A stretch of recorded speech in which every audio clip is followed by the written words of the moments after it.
Good evening, everyone. My name is Mr. Punter, and I'm the Associate Director of Admissions at Fordham Prep. Welcome to our virtual Global Ed and iSTEAM session. Tonight, you will hear from two distinct staff members at Fordham Prep. First, you will hear from Mr. Brian Carney, the Vice President for Mission Integration and Planning regarding our Global Education Program. And shortly after, you'll hear from Mr. Broussard, our Assistant Principal for Academics and Student Life, with regards to our iSTEAM program. In addition, we do have some special guests, current Fordham Prep students here to talk to you and share with you their experience in both of these unique and very distinct facets of the Fordham Prep student experience. I am pleased to be your moderator for tonight. And without further ado, I'd like to introduce Mr. Brian Carney, the Vice President for Mission Integration and Planning, to tell you more about global education at Fordham Prep.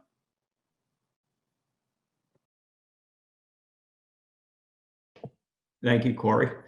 I'm just gonna share my screen here so everyone can see. Welcome to all our prospective families. I'm glad you could join us tonight. I'm gonna share a little bit about our global education program at Fordham Prep and allow one of our participants in that program to share a little bit about his experience traveling with the group to Rwanda 2 summers ago.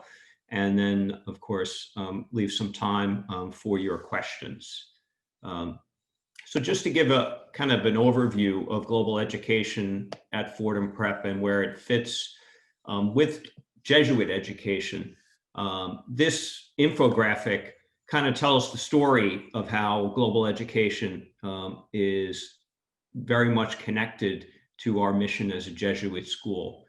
Jesuit schools were formed in 1540 through the Society of Jesus. And, you know, when St. Ignatius, who was the founder of the Society of Jesus, started schools, he had no intention, or started a religious order, I should say. He had no intention really of founding schools because he wanted those early Jesuits to be missionaries, to be available, to go to all places in the world where they were needed. And being tied down to a building or a school building wouldn't really allow that to be possible. But it's interesting that, you know, many, many years later, we now are part of the largest educational network in the world with 827 Jesuit schools worldwide. And that vision of the early Jesuits going to all ends of the earth has really come to fruition in Jesuit education because through a Fordham Prep education, you have the opportunity to connect with other Jesuit schools and other students around the world through our network. This map just shows the breadth of and depth of the Jesuit schools throughout the world. And that's the aim of our global education program, is to leverage that network and to connect our students so that they can grow as global citizens. How does that idea of being a global citizen fit with our mission as a Jesuit school? What does it mean to be a global citizen? We define that as global citizens are those who continuously seek to deepen their awareness of their place and responsibility in an increasingly interconnected world, both locally and globally. We also define it as those who stand in solidarity with others in the pursuit of a sustainable earth and a more humane world as true companions in a mission of reconciliation and justice. And so our programs seek to foster that sense of global citizenship within our students, that sense of being part of this interconnected world where they live and work, and being part of that pursuit of reconciliation and justice in the world, which the Jesuits are committed to. How do we do this? Well, in a normal year, Fordham Prep students might find themselves on 5 different continents through cultural immersions and exchanges with other Jesuit schools. We have two trips to Italy each year One is an exchange with a Jesuit school in Milan. So our students go there and live with families, and then their students in turn come and visit us and live with our families. We also have a cultural immersion trip to Rome and other sites in Italy. We have a partnership with Clongowes School in Ireland, which is another one of our exchange programs. Our students have been to Sydney, Australia for an exchange with the Jesuit school in Australia. We have a cultural and academic immersion to China, a medical mission in Guatemala, where our students are trained in rudimentary medical techniques to do things like checking blood pressure, checking for blood sugar and diabetes, and working with the poor in Guatemala. And we have 2 exchanges to Africa, one in Rwanda, which is pictured here. And yes, you'll see, if you look closely in the background, that is a gorilla behind them, because part of that cultural immersion is a gorilla trekking experience. But we also do an exchange there with St. Ignatius School. And so our students will live with families in Rwanda. Our other exchange in Africa is to Tanzania. And so in a normal year, students would have the opportunity to take part in one or more of these exchanges. And by the time they graduate Fordham Prep, we'll have the opportunity to have visited 5 continents, but most importantly, to develop relationships with other Jesuit students on 5 continents. This year looks a little different for us. And so this year was our opportunity to launch a program that we've been planning for a long time, our Fordham Prep Global Scholars Program. Knowing that travel won't be likely for this year, we decided that we wanted to look for ways to still connect our students with other students around the world. And that global education, part of global education is travel, but part of global education is opportunities to bring the world to Fordham Prep. And so students, as part of our Global Scholars Program, participate in 3 main programs. The first is roundtable discussions. So once a quarter, we bring in experts in different fields on global issues to talk with our students, to engage them in conversation. Our first global roundtable will take place in the next couple of weeks with an expert on refugees from Catholic Relief Services. Second way they'll engage this program is through virtual exchanges. So while we cannot travel, that does not mean we cannot connect through technology to students throughout the world. And so each student will be paired with a partner from another Jesuit school in another country, another continent, and they will spend 4 to 6 weeks doing a virtual exchange, sharing about what it means to be at a Jesuit school, how their faith has developed in their Jesuit school, sharing simply about their daily life and what their routine is like, taking pictures of their cities and sites and sharing them with one another. We hope through that program, again, to build those relationships that will last a long time. And finally, the third piece of our Global Scholars Program is looking at social justice issues. And each global scholar working in teams will be preparing to look at an issue that they care about, that they're passionate about, that affects our global community, and to run an awareness campaign for the prep community, to educate the community on the issues related to that social justice issue. So that's just a quick overview of what global education looks like at Fordham Prep. And while we may not travel this year, global education is alive and well at the prep. I wanted to turn it over now, before we take some questions, to one of the students who participated in our Rwanda program, James Dolan, just to say a little bit about his experience with that program. Okay. Hi, everyone. My name is James Dolan. I'm from Yorktown, New York, and I'm a senior at the prep. I went to Rwanda in the summers between my sophomore and junior years, and I can honestly say it was, two of the best weeks of my life. Um, you know, when the global education department reached out to me, asking me if I wanted to apply for this trip, I immediately knew that I had to do it. My dad, he went to the U.S. Merchant Marine Academy, and he had sailed all around the world in college. And my mom was actually in Peace Corps, Nepal, and so she had lived in Nepal, and she'd also done some work in Mexico. So obviously, they had always really been encouraging me that I should, do my best to broaden my horizons and, go on trips whenever I could. At the time, I'd only ever been to Ireland outside of the U.S. So to go to Rwanda was definitely a whole different ballgame. And I really wanted to capitalize on this experience because, throughout my Fordham prep years, people have always been telling me like I need to involve myself in every, kind of activity that the school presents to me. And I'm really glad that I did it because just those were, it was just such an amazing experience, and I'm really glad I did it. While I was in Rwanda, we lived with host families, and I had a fantastic family. The father, he was a diplomat to Burundi, and the mother was an accountant for a firm there. And my host brother was a boy named Renee, and he was into soccer, and I'm into soccer. And so we really connected really well throughout the time there, and I still talk to him all the time.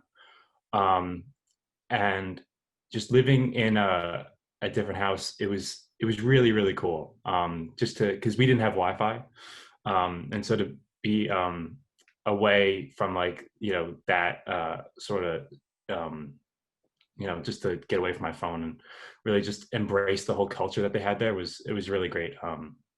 A great thing for me. And so throughout the experience, I felt like my brain was on like just a different kind of setting where normally you go through like your everyday and you kind of forget what you ate for lunch, the feeling. I felt like I remembered every single thing that happened throughout the whole week because everything was memorable.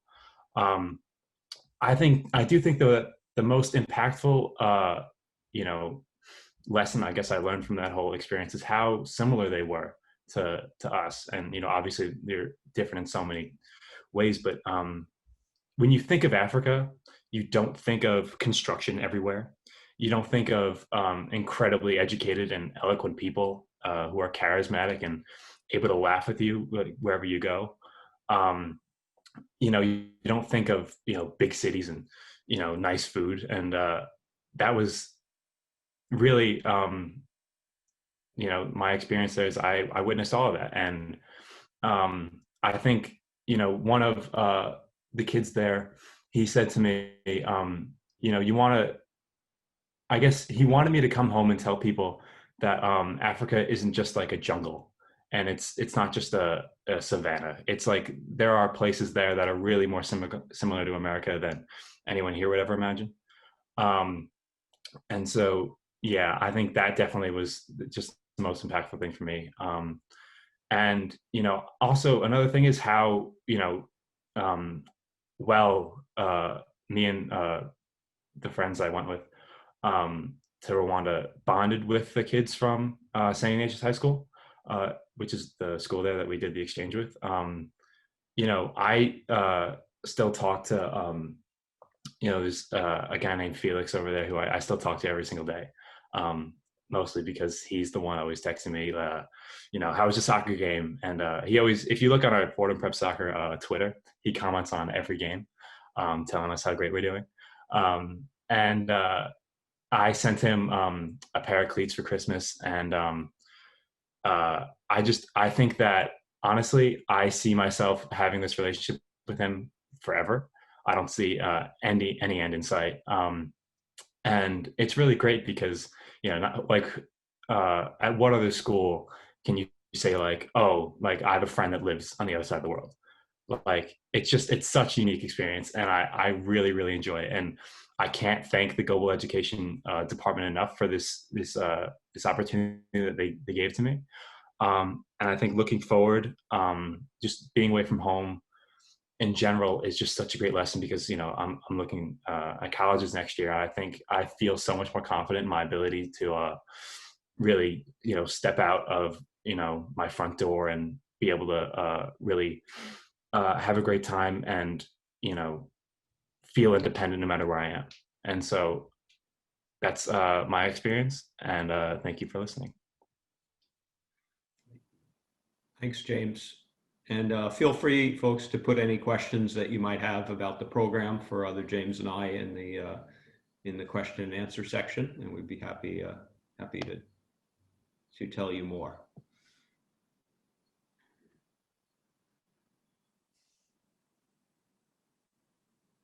So James, while we wait for eager folks to submit their questions, thinking back on your experience, this was definitely a transformative one, and something that you probably would not have experienced had you gone to perhaps another high school. Talk a little bit more about, what that experience was like, just from start to finish, knowing that you're going to go to another country and, getting on a plane and being immersed in a culture, one that you've never experienced before. What were those feelings like? All right, thanks. So I guess the first kind of important thing to mention is my parents weren't, like, as much as they have encouraged me to broaden my horizons, et cetera, et cetera. It wasn't easy convincing them to let me go as a 16-year-old and live for 2 weeks in Africa. I think obviously a lot of parents might be skeptical about letting their kid do something like that, but I made my case. It was something that I really wanted to do, and I wasn't nervous, because I had a lot of faith in I guess the people that organized the trip, and so I wasn't worried in that respect. But getting on the plane and going across, it was a long flight. It was a hard. I think it was Mr. Carney. Do you remember? I think it was way longer back. I think it was like 18 there, 20, 26 back or something. About 26, yeah. Yeah. Yeah. And so yeah, I just yeah, like yeah, it was an incredible sort of thing. I think yeah, it's what Great. else? Yeah, thanks. Some of They're, many folks are asking, how do we select students to join us for these cultural immersion trips?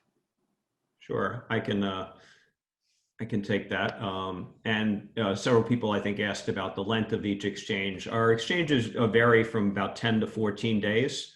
And so not all the trips are exchanges. Some will be, like when we went to Rwanda, while we stayed with them, they don't travel yet here to the United States. And some are just cultural immersion experiences. But in terms of selection, there's an application process in the spring for our fall and winter trips, and then another application in the fall for our spring and summer trips. We try to place everyone that applies, but if there isn't room for everyone, then they certainly be given first preference when they apply in the next year. We also offer financial aid, so that no trip would be prohibited because of costs. And we're proud to say that every student that is interested in doing something like this, financially, we try to make that possible. James, someone asked also about language barrier. You want to tell them what languages people speak in Rwanda? Sure. So there are three main languages that they speak in Rwanda. Primarily is Kinyarwanda, which is like their native tongue, which obviously I don't speak a lick of. They also have French, and then English. So everyone pretty much spoke English. Some of the older people didn't, because that was something that was really more introduced post-genocide Rwanda. But for the most part, everyone spoke decent enough English for me to understand. I really wouldn't say that there was a real language barrier there. I was able to communicate with everyone pretty well. And our trips are open to all 4 years. Not every trip is, but in freshman year, there are trips that are open to freshmen. A trip like Rwanda generally would be open to our sophomores and juniors. Some of our trips do take place during school time, but most of them we try to plan around our school breaks. So for example, the Rwanda trip was in June. If they do miss school time, it's usually no more than 5 days, and they're given the opportunity, of course, to make up that work in their classes. James, someone also asked, how would you compare St. Ignatius in Africa to Fordham Prep? So many similarities, many differences. Both have incredibly intelligent people there. One of the things that shocked me when I was there is how complicated the classes were. You know, because like it was like they were doing like AP chemistry there. It was like they were really incredible over there. But I would say that Fordham is obviously St. Ignatius is co-ed, so they had that, and I think both had teachers that had the same sort of Jesuit kind of mindset, where I would notice that just like at Fordham, all of the teachers there were like really engaged in making sure every kid understood what was going on. And they did their best to really make sure that like every kid was learning a lot, not just in terms of like, how to be a better chemistry student, but also just how to be a better person. Like I would notice kids talking to the teachers all the time, just about stuff that had nothing to do with school, which I do all the time at Fordham. And obviously after class, but really just the tight bonds that existed between all the people in both communities, I really think are incredible. And I was surprised to see over there, but yeah. James, for a lot of parents, sending their kid to another country, especially when they're not joining them, tends to cause a lot of anxiety. And so, perhaps for many of our students, it's the first time that they're hundreds of miles away from home. How often did you communicate with your parents, and how easy or difficult was that adjustment, not having them easily accessible? Every single day I talk to my parents for, I'd say on average a half hour. So we all downloaded WhatsApp on our phones, which is like, an international calling thing. And actually I was surprised at how good the quality was of, because I used to FaceTime with them, and I could understand everything my dad was saying, and he could see me, and the video was fine. And really it wasn't a big deal. Obviously my parents were obviously very nervous letting me go and take a plane over to the other side of the country, or sorry, the other side of the world. But no, by the end of it, they were they told me that they were really glad about how much they were able to communicate with me. And also the Twitter that they have, there's the Global Education Twitter that would post pictures constantly throughout the day of like the stuff we were doing. And my mom, she said that she used to lie awake at night, like just like scrolling through the Twitter, just looking at pictures of me, making sure I was okay. And so yeah, really, it wasn't a big deal. And my parents said that while they were nervous going into it, they found that it really wasn't something that they really should have been worried about as much as they were. Now, while we would love to take all of our students, 960, possibly even 1,000, on these very unique cultural experiences, we are limited. And so, Mr. Carney, do you want to talk more about how many students attend each trip, how many trips per year, and also what do we look for in a student, and how do we go about that selection process? Yep. Sure. So we have 7 to 8 trips per year. We don't always go to the same places. We try to keep our partnerships pretty firm and regular each year so that there's some continuity there. But every year we're looking to add new partner schools as well as new experiences. The program only started 5 years ago. So it's still growing. And so if your sons are at Fordham Prep, there's a pretty good chance that in 3 or 4 years, we'll be doing 9 or 10 trips and even have new partners and maybe even on another continent. But in terms of in number of students, the size varies. So an exchange like Rwanda, maybe 8 to 9 Fordham Prep students, because we also do this exchange with Boston College High School. So we'll have students also from Boston with us. Some of our cultural immersions can be as many as 20 to 25 students. What do we look for? We just really look for, there are no academic requirements other than being in good academic standing, especially if you were on a trip where you're missing school time. But we look for enthusiasm and interest. So the best thing a student can do when they apply for a trip is to express that through just some short answer essays that they write as part of the application. To know that they are committed and they're enthusiastic about the experience. And we're happy to say last year we didn't have to turn any students away. We had enough spots for all our applicants. So as I said, it's a program that just started and continues to grow. Now, while we do have the second portion of the program, iSTEAM, patiently waiting, James, we'll forward one last question to you, and that is, what was the food like? And if you could answer that briefly, that'd be greatly appreciated. Sure. Food is fine. So as a precaution, we all kind of took Pepto-Bismol regularly, but I didn't have any bad experiences with the food. Rice, beans, occasionally some meat. And, they were all really focused on making sure that we had the best experience that we could possibly have. So constantly they were giving us like little treats here and there. And so, yeah, it was fine. No complaints there. Great. Thank you so much, James. Everyone, please join me in a round of applause to Mr. Brian Carney and James Dolan for sharing their virtual experience and talking more about our global education program. Thank you. Now we'll move on to the second portion of the program, iSTEAM.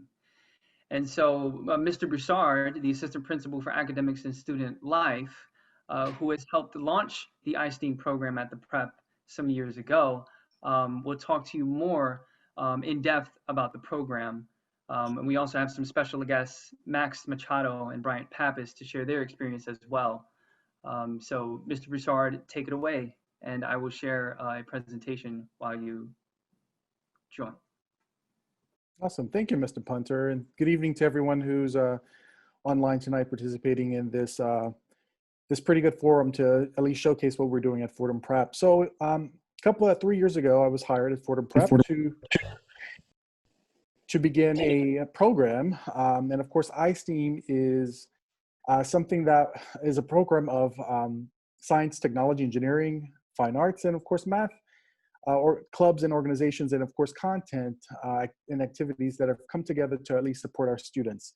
So at the Prep, we of course are connected to our Ignatian identity, and the I in iSTEAM can most definitely be affiliated with our Ignatian identity, intellect, innovation,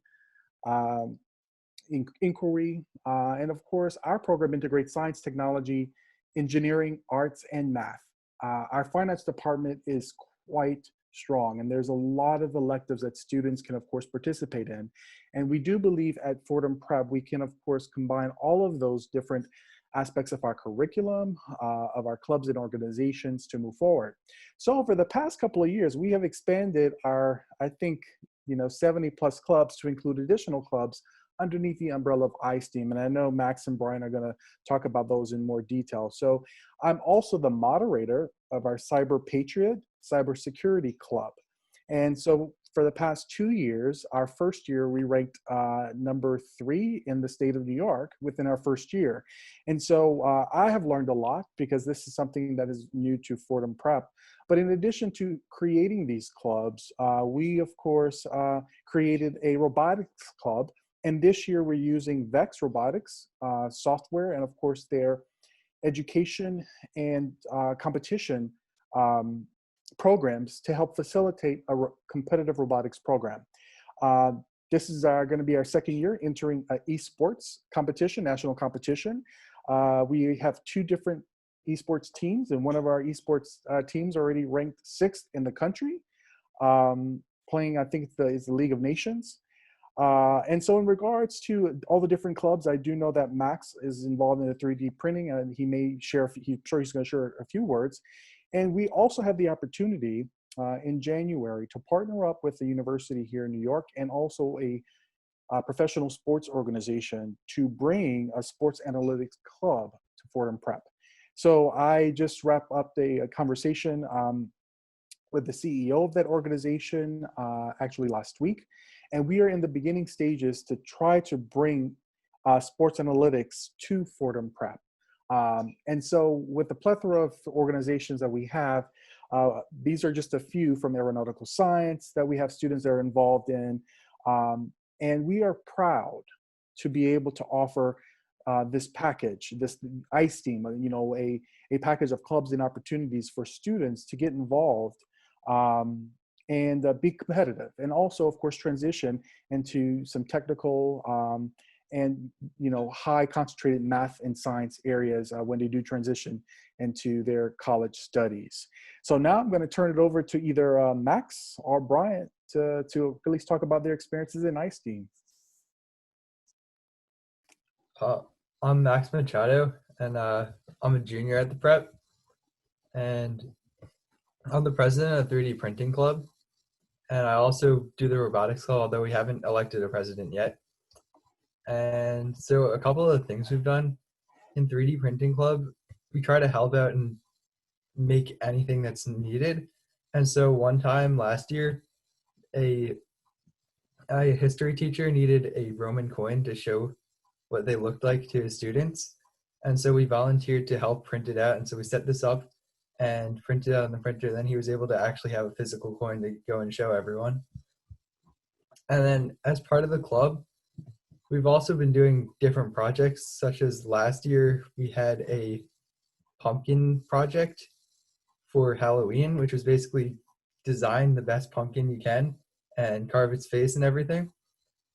And then in the club, we voted for the best one. We got to print that one out and everyone could take a little pumpkin home. And so we like doing little projects like that in the club. And this year, we are getting some new printers. They haven't come in yet, but we ordered 2 jelly box printers, which are 3D printers you can actually build yourself.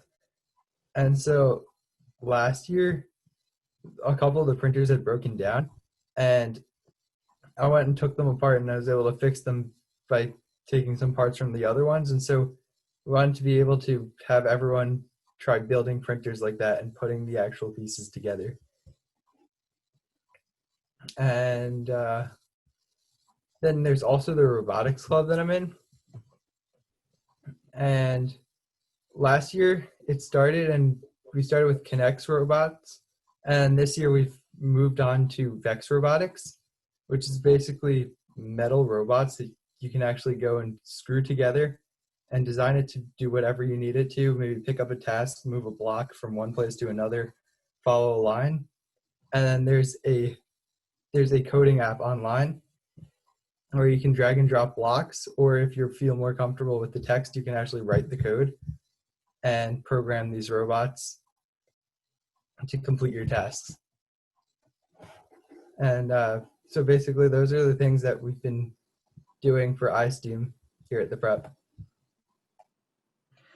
Thank you for sharing, Max. Why don't you share with the folks here tonight, how did this all come about? Did you always have a passion about engineering and science, technology, and mathematics? Or was it something that you just kind of fell into by circumstance while being at the prep? Well, I've always been interested in science and math, and those have always been my strong suit.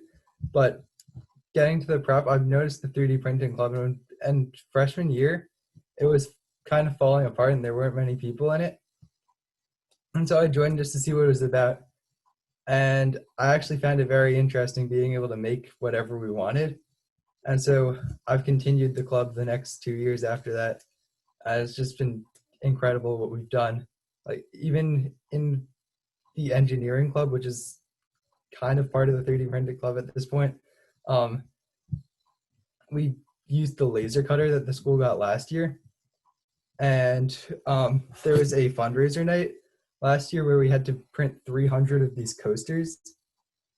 And basically we laid these out on a sheet, and then we had the laser cutter actually go and cut them as the event was going on so people could see them getting cut out. That sounds fantastic, Max. Thank you. And so, Brian Pappas, let's pivot to you. Let's talk about your experience, particularly with flight. You are an aspiring pilot, and you have been able to continue your studies on aeronautical science and aviation under Dr. Gonzalez's aeronautical science course. Why don't you talk a little bit about that experience, what you learn, and what you do on a cyclic basis? So as Mr. Corey said, my name is Brian Pappas. I'm a senior at Fordham Prep. I was the president of the aviation club last year and this year. I've been in the club all 4 years since I was a freshman, and I also took the aeronautical science course. I have a passion for flying. It's something I've always wanted to do. I always knew I wanted to become a pilot. And to be honest, I was shocked when I discovered that there was an aviation club at the school. So I immediately knew that I was there. When I got there freshman year, we had 2 simulators and rumors about a third one. Currently, we have 6, and we're working on our 7th right now. One of them is my virtual background for those of you who can see my video.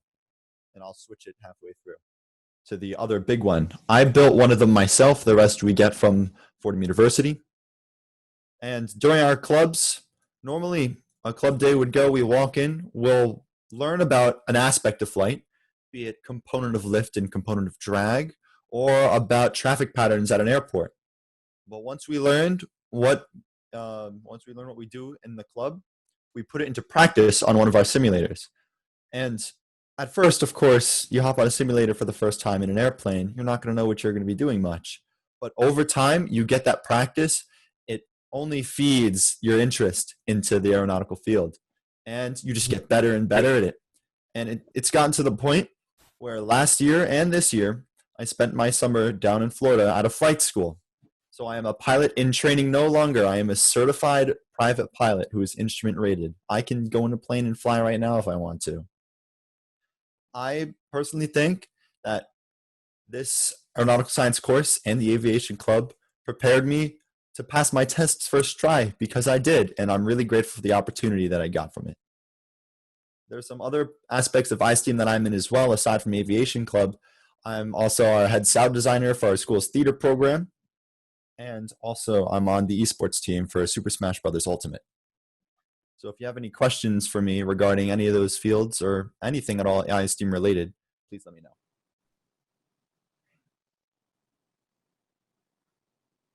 Thank you, Brian.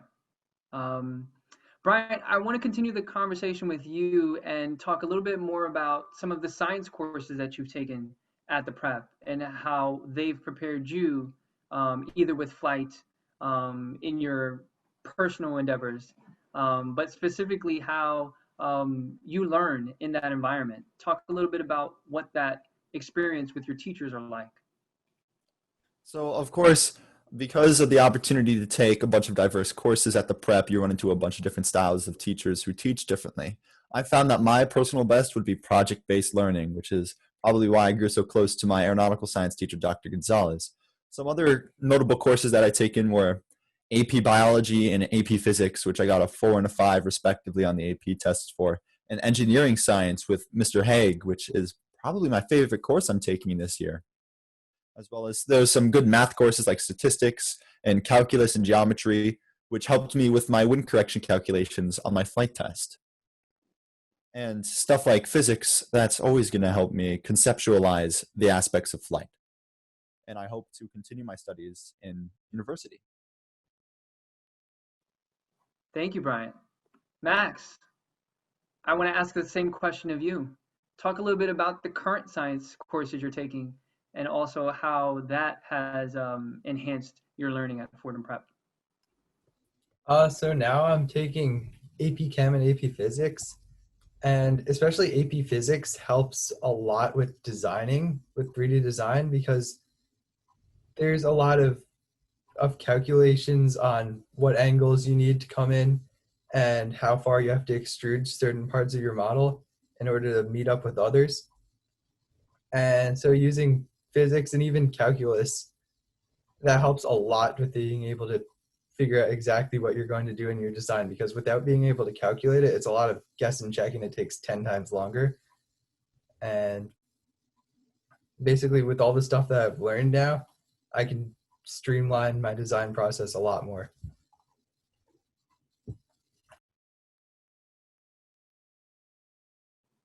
That's fantastic. Some of the questions that are coming in from our prospective students are, what different clubs are in iSTEAM? iSTEAM is an interdisciplinary approach towards science, technology, engineering, arts, and math. And so some of the clubs that are part of that experience are the robotics club, the aviation club, we have engineering club, we have, and many others. I think Max has referred to some of the many clubs that he's part of. Max, do you want to go ahead and list the clubs that you've been active in? Once again, I think that may have been missed by many of our listeners here tonight. So right now, I am president of the 3D printing club, and I'm also in the robotics club and the engineering club. So those are all really strong iSTEAM clubs that we have at the school. Okay. Brian, why don't you talk about some of the interesting things that we can do with the flight simulators? People are really interested in the types of flight plans that we can create, the different types of planes that we can fly. Talk a little bit about what Dr. Gonzalez can simulate on any given day, at any given time. So our flight simulators are really powerful in what they can do. You can be in anything from a single-engined propeller plane like a Cessna that I've flown to big commercial airliners like an A320 or a Boeing 737, all the way up to the military aircraft like the F-22 Raptor and the F-35 Lightning II. It's a simulation of Earth. You can fly to any country, any state, any city, any particular airport you want to. I could fly by my house at Westchester Airport, or I could go to where I trained over the summer in Florida, down in Venice. You can go anywhere, do anything. What we usually do is once we get further into the year and we learn, okay, this is how to land, this is how to take off. Once we finish our introductory missions, we'll simulate real life flights. For example, we'll make a flight plan from Danbury, Connecticut to Westchester, or we'll go from JFK to Farmingdale. Or one of my personal favorites was when we all did the Chesley Sullenberger mission. You know, Sully landed in the Hudson, Malaysian U.S. Airways Flight 1549. When he saved all the souls on board, that was one of my favorite missions we did. And so I think many of the guests tonight are curious as to how do you guys manage being part of 2 and 3 clubs, getting your homework done on a daily basis, joining sports, having a social life at the prep. Max and Brian, why don't you talk a little bit about how you manage all of these different facets of your life? Here, Max, I'll take this one first. To be honest, it sounds daunting. It really does. But once you get into it, sure, you might have a rough first week or so. That's normal. But once you say, okay, I need this, this, and this, I could do without this, I have time for this, I don't have time for this. Once you actually get into it, it becomes seamless and, to be honest, effortless. You're able to manage your homework, do the clubs, classwork's not a problem, do sports. I run hurdles as well as theater. And It's honestly the biggest thing I could tell anybody is to not be scared of it. Because once you do it, you find out how easy it really is. It's effortless.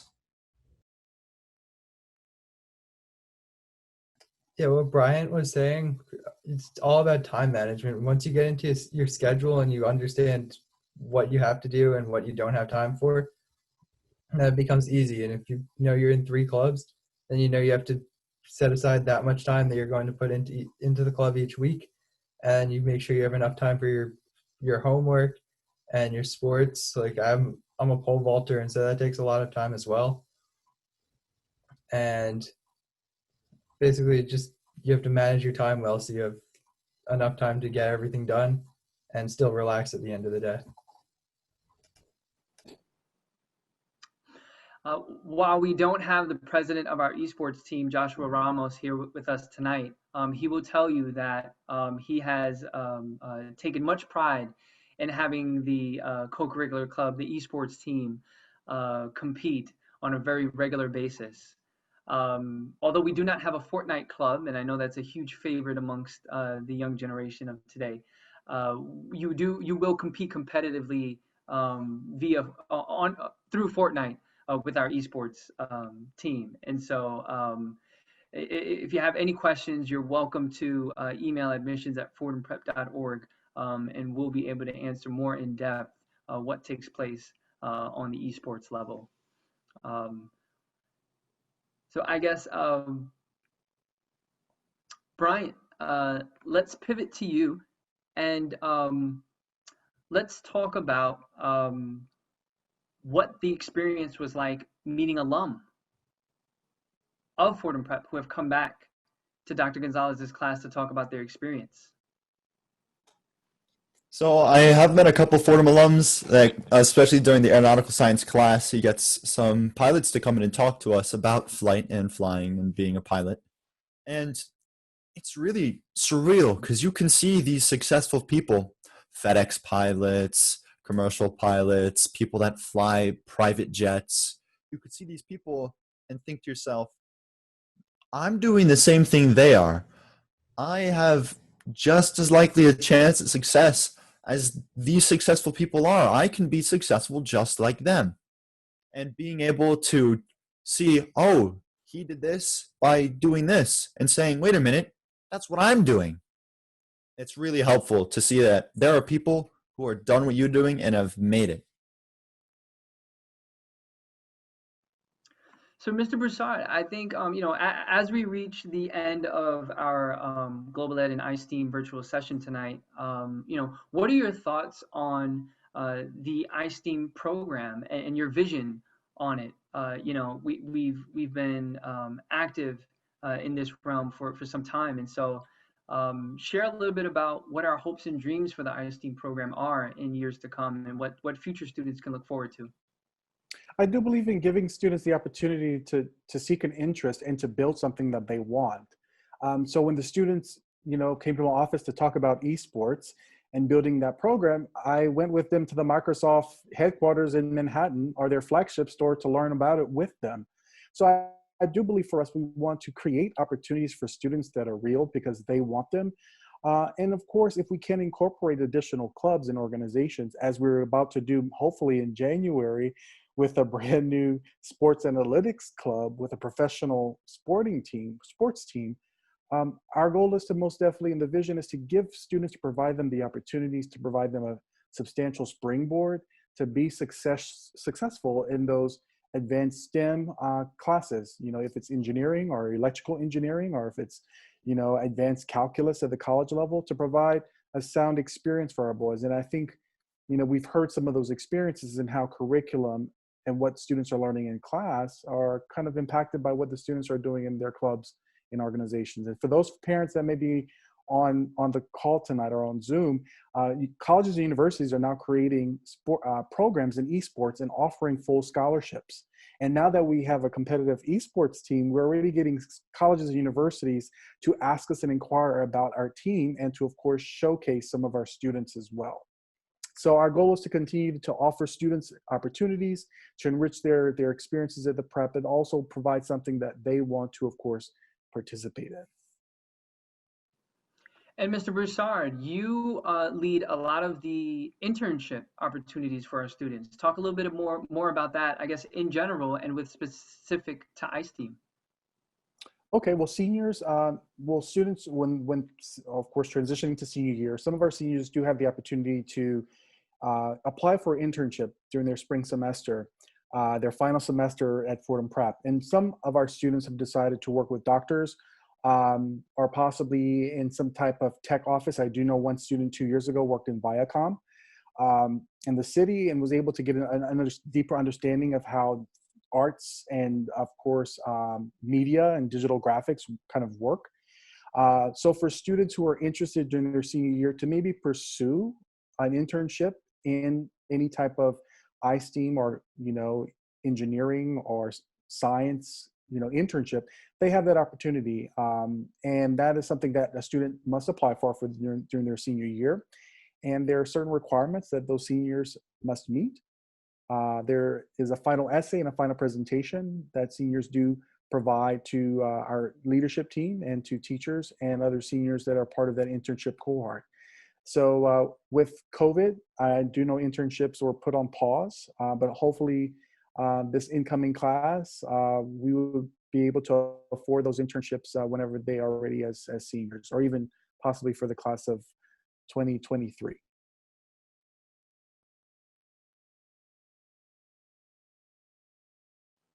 Great. Thank you, Mr. Broussard.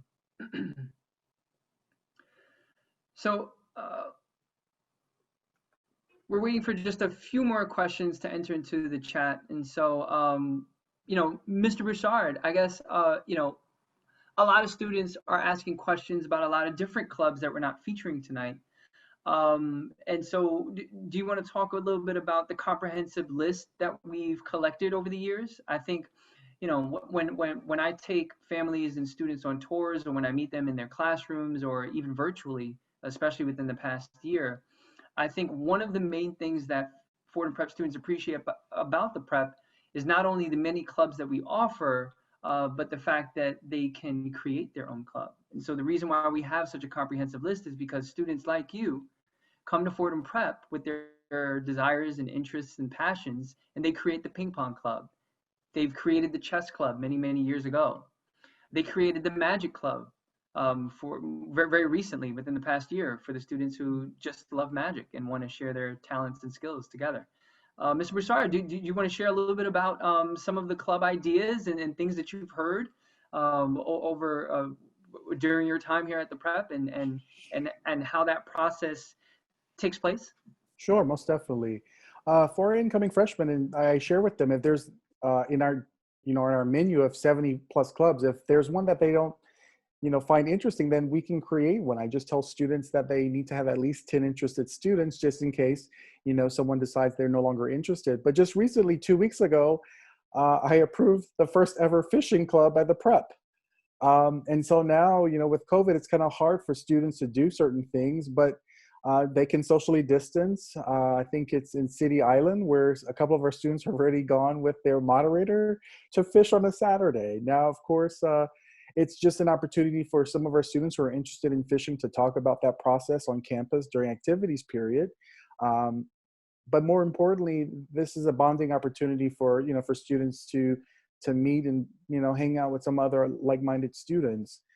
So while I've been at the Prep, I've probably approved a total of maybe 15 new clubs. And we also have cultural clubs as well. We have an Armenian club. We have students, that participate in the Italian club.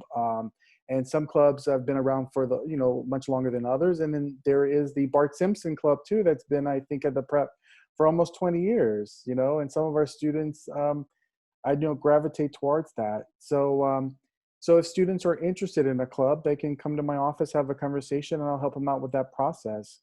And it's just about providing students the opportunities to give them something to connect them to the experiences of their high school. And that's what I do in my office to help some of our boys. That sounds like a fantastic experience. Folks, we want to thank all of you for joining us tonight. We hope you found this information helpful. And if you have any questions or would like to follow up with, any of the members here today, please feel free to email us at admissions@fordhamprep.org, or you can respond to any of our weekly newsletters that shares updates on all the exciting things happening at the prep on a weekly basis. We are more than happy to provide you more in-depth information that is specific to your questions. So without further ado, thank you for joining us tonight. Please continue to monitor your emails for next week's session. We look forward to hopefully inviting you to the prep for the in-person experience soon. Thank you all.